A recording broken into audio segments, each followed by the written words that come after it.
One of the things that we need to know is that there's a difference between feeling anger and expressing anger. And there's also a big difference between thinking about anger and then the actual sensations and energy in our body, which is part of what we're going to work with today. So again, the resources for this are Pete Walker, his website, The Tao of Fully Feeling, and his book, Complex PTSD. And one of the quotes that I chose for this week is, "The practice of feeling has taught me that there is absolutely nothing inside myself from which I need to run."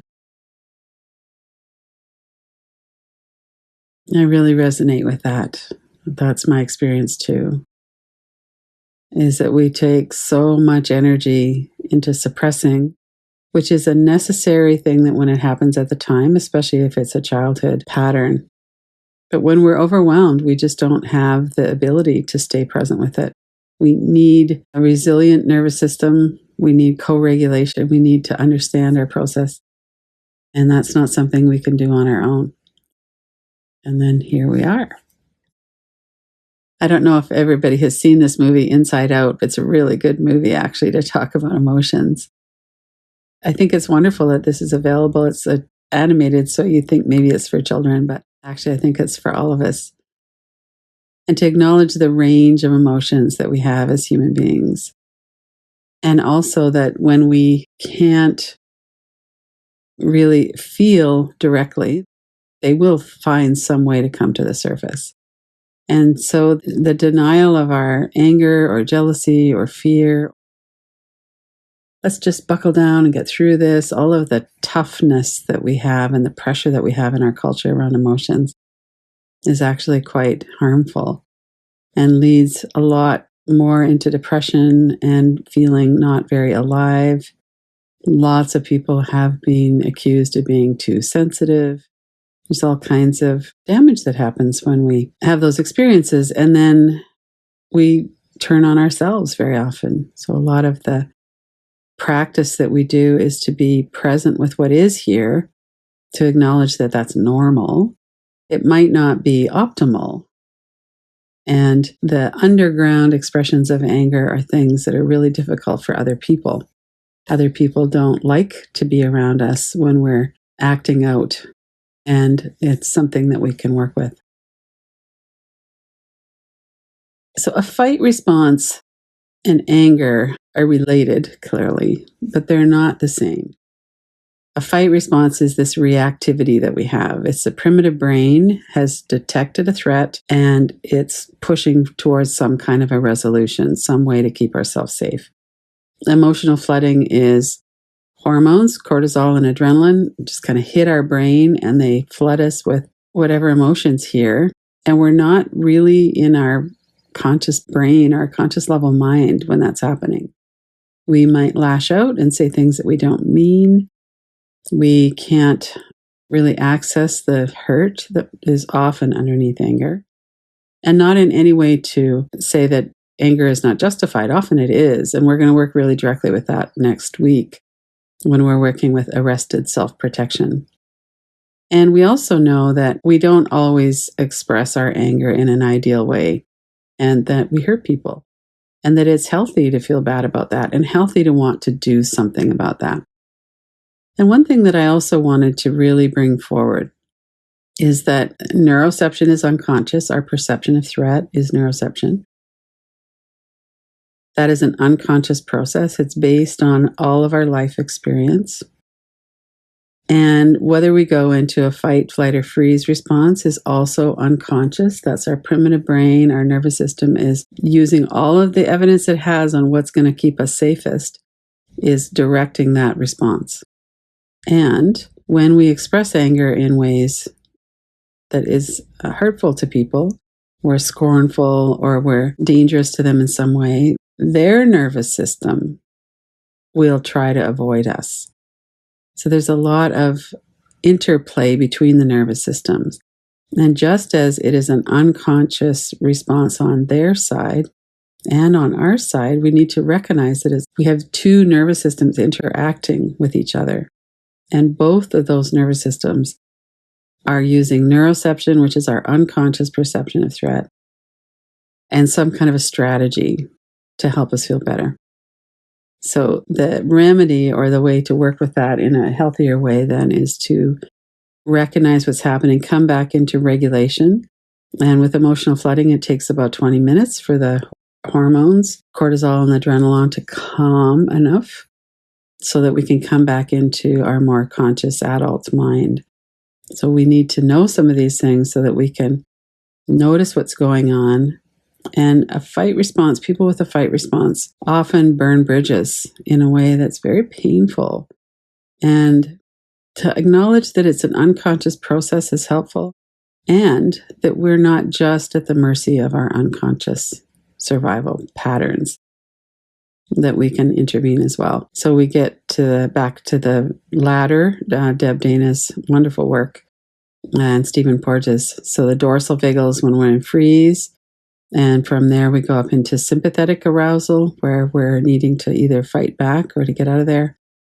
And our best connection with ourselves and each other is when we're in ventral vagal. We have some stability.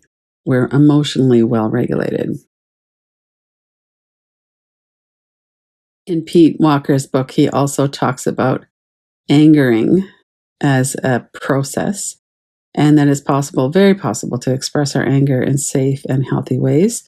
And these are just two of them. One of them is when we channel that into something playful or constructive, like what we did today in daily practice. We did some dancing, exercise, cleaning, gardening, anything that gets us out of our head and into our body in a way that doesn't directly work with the anger, but it will help to release that energy, to move that energy along.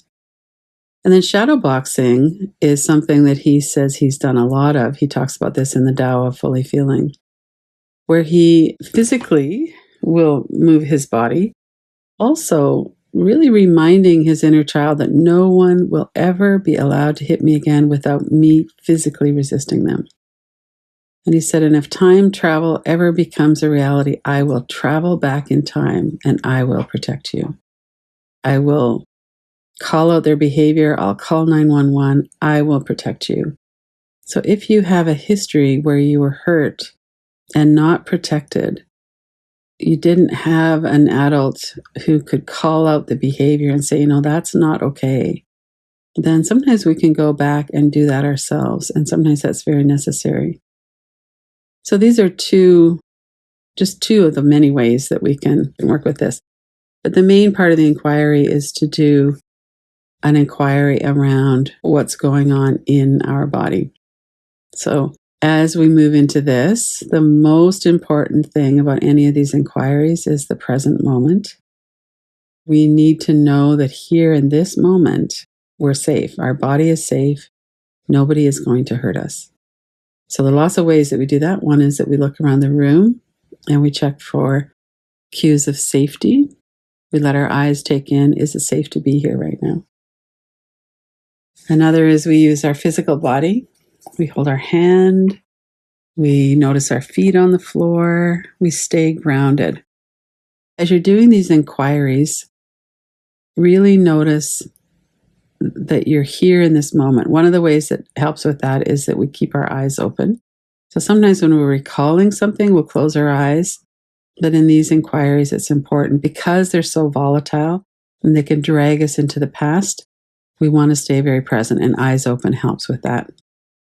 And one of the things he talks about is that when we can feel the physical sensations of anger in our body, that is how we stop it from recycling and intensifying with these justifying thoughts. So quite often when we go into this next step of bringing up feelings of anger around an experience or a person, and we bring it to life, then our mind goes into this real tunnel of, and that was awful. And we get really caught in a train of thoughts about anger, and we kind of lose touch with our body. So that's kind of the principles for the inquiry. This is somatic mindfulness inquiry. So take a few breaths, get yourself kind of centered, oriented into this moment. And then bring to mind an incident of something that happened. It can be a person, but bring to mind in some level of detail. So it might be a memory from childhood, it might be something else. It doesn't really matter. Try not to get a 10 out of 10 to work with in this kind of a format. This is a fairly fast inquiry. It might not be ideal to do something that's really triggering. It's something that gives you enough to work with. And then notice, is it the sound? Sometimes it's a look on someone's face, it's the sound of their voice. It might be a specific location that things happened in. Let yourself, as you're breathing and remaining aware that you're here in this moment, let yourself bring forward something that you feel anger around.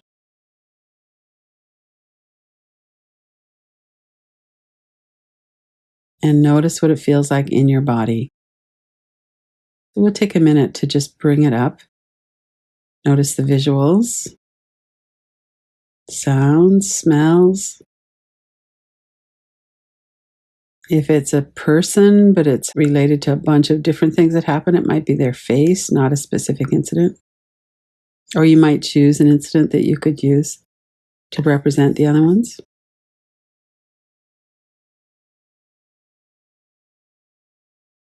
And if the thoughts are really intrusive and that you're kind of getting dragged into a train of thought, use tapping. Just 2 fingers on your forehead. Take your attention away from the thoughts and into the sound and the sensations. Put it in a frame. Use those tools that we use with thoughts. And now really notice exactly how would you describe what's happening in your body.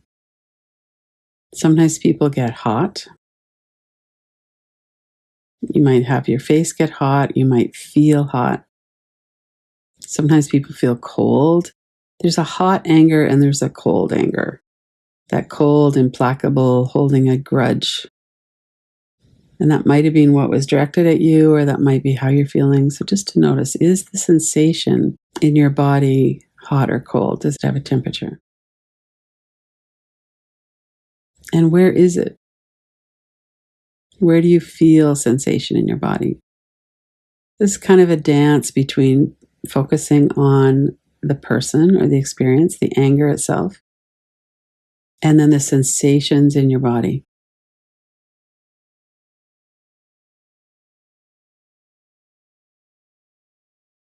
So get yourself a little bit fired up. What was going on? What was being said? How did you feel?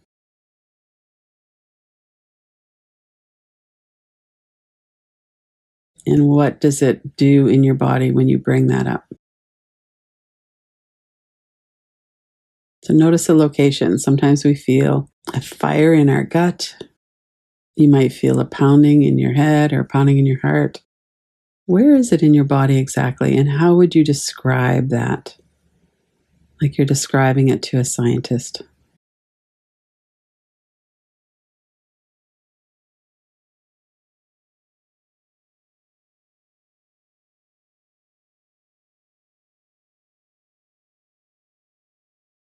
And notice the energy. Is it still? Is it moving? Does it feel threatening? Is it okay that it's here? Sometimes moving energy feels dangerous in our body.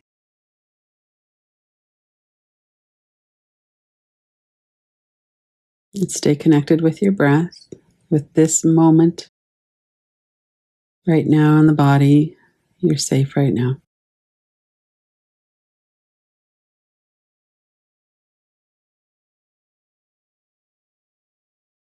And if you're experiencing something or remembering something where someone else was mad at you, notice if you're also angry at them. Children especially have a built-in sense of injustice. We get angry when something's not fair, when we don't deserve to be yelled at or hurt. You could let that come forward a little bit. And notice if you're in a freeze, if your mind has gone somewhere else. You might be in a fight, flight, or freeze. If there's a lot of thoughts pouring in, really pick one at a time. Try not to get yourself engaged in a train of thought.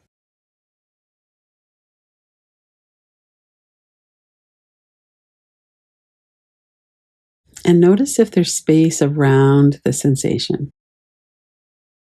So if you have a burning in your gut, for instance, or wherever it is in your body, notice that it doesn't go on forever.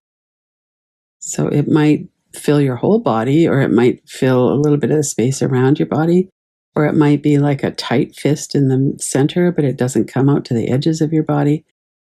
So notice where the space starts, where that energy or sensation is not.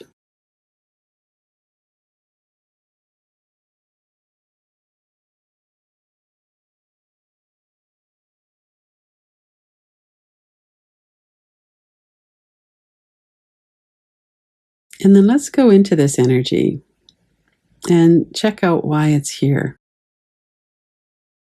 What does it want you to know? Why did this energy come up? So it came up in response to thinking about this incident or this person. What does it want you to know?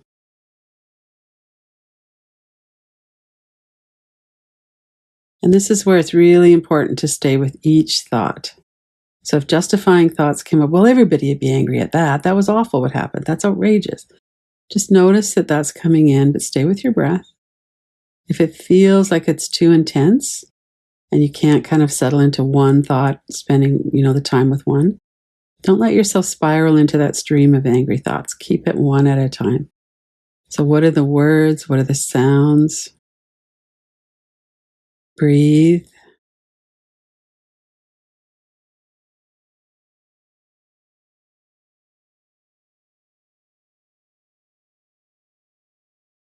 And if this was happening to you now, you would protect yourself in a different way than you were able to, especially if this is a childhood memory. So let's work with just allowing these to be here, knowing that whatever the thoughts and energy are, it's fine. This is a normal, natural response to injustice or to being hurt. It's okay for us to feel this way. We could let that energy know that it's welcome. We don't have to push it away or suppress it or express it. We're just sitting with it for now.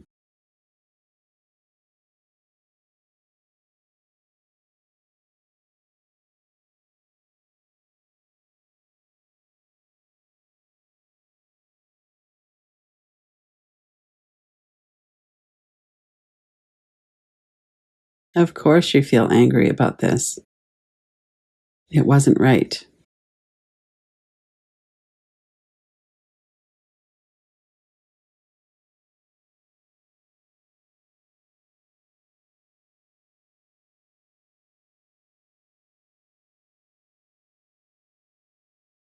And sometimes you might not be feeling it in your body.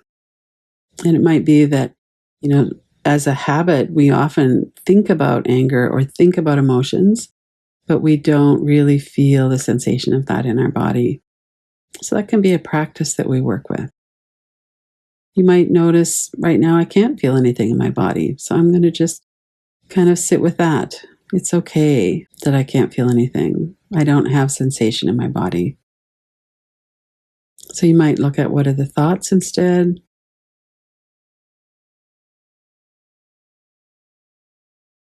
There might be other emotions, other sensations. Follow the flow of feeling. We'll do this for the next 4 or 5 minutes. Just staying with the thoughts or the energy, normalizing. This is okay. These are natural. Staying present by using the tools like tapping or tracing.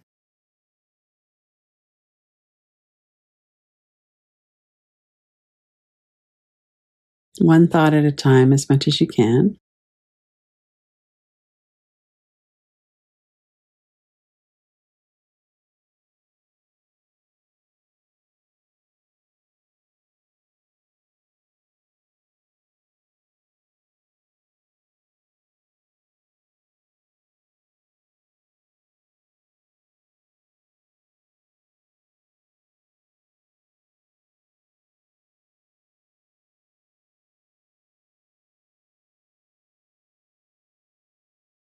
And we can also notice your relationship with your experience. So it might be you're noticing, actually, I'm afraid to feel anger. I'm noticing that I'm in a freeze or I'm shutting this down. I'm not feeling anything. So we could sit with that for a bit. I'm afraid to feel anger. Put it into a frame. Just sit with that for a bit. See what comes along with that. And there's no right or wrong way to do this. Stay present and see what's coming up.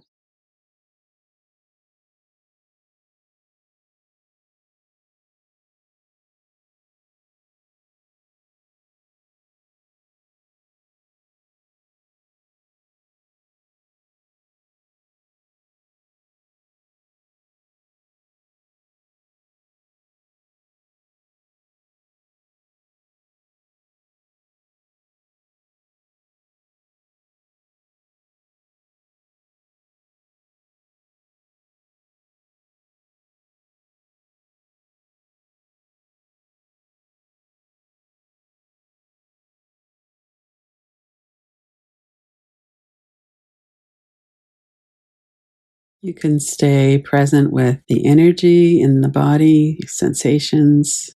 You could work with your breath. If thoughts are here, you could work with one thought at a time. Trying to keep yourself really focused in on one. Let one thought kind of represent what's going on for a minute. You could hear the sounds of that. You could look at the thought. Is it okay? Whatever that thought is, can you welcome that?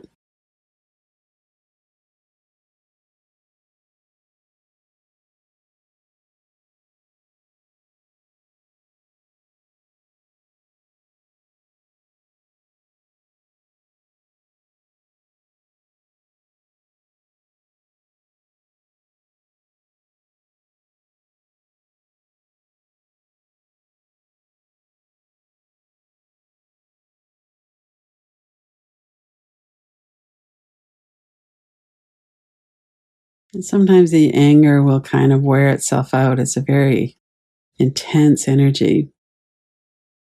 And it might be helpful to step back for a moment, take a few deep breaths, kind of regulate again. And what else is here? If you didn't feel anger, or if the anger has been fully expressed, what else is here? Sometimes there's sadness or some kind of outrage will come up about something a little bit different or related. But what else is here?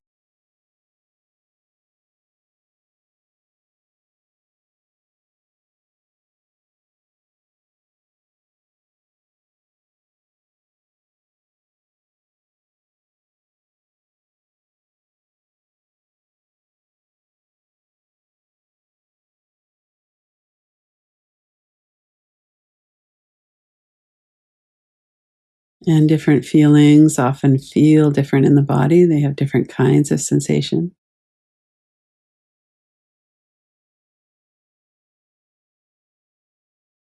Stay connected in this moment with your body, your breath.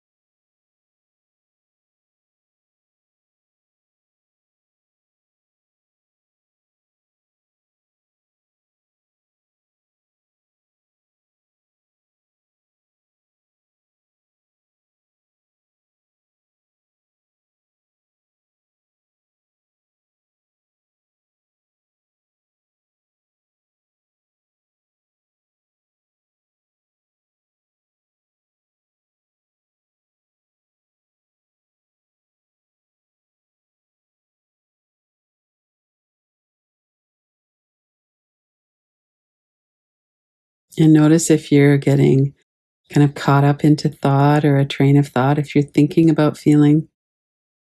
If you've lost touch with your body, then just come back into your body. Notice your breath. Notice your feet on the floor, your seat. You could hold your hands.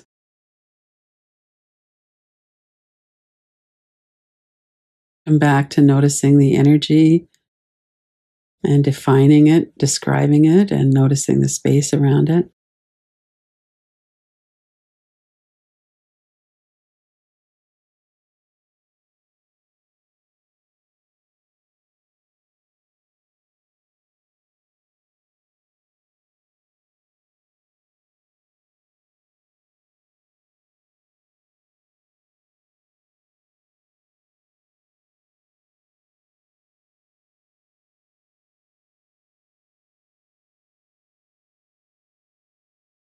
And then notice if there's anything else that needs to come forward right now.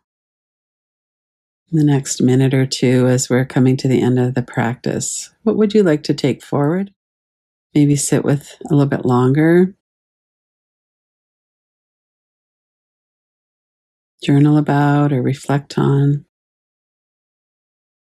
Is there anything that kind of surprised you or that feels like you want to stay present with that more?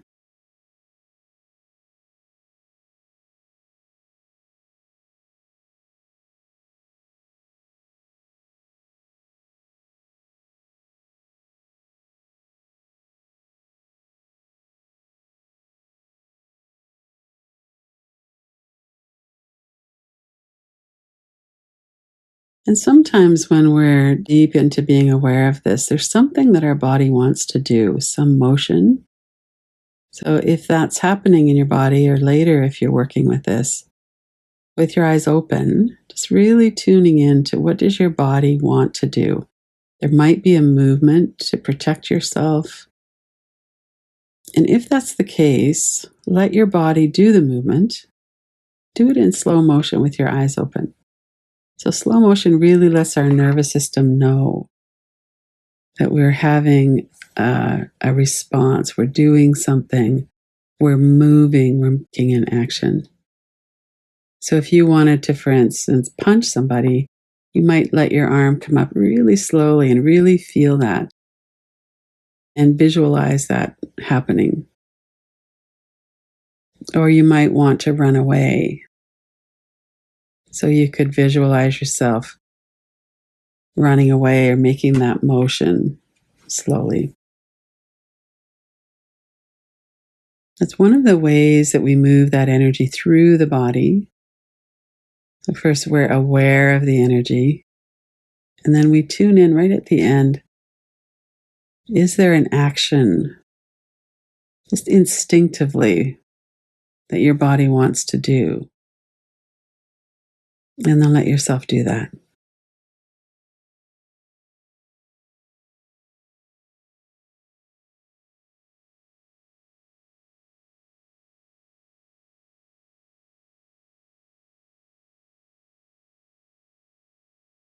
And then come back.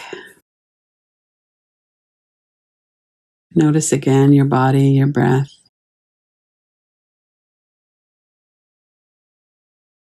In a moment, we're going to finish the inquiry.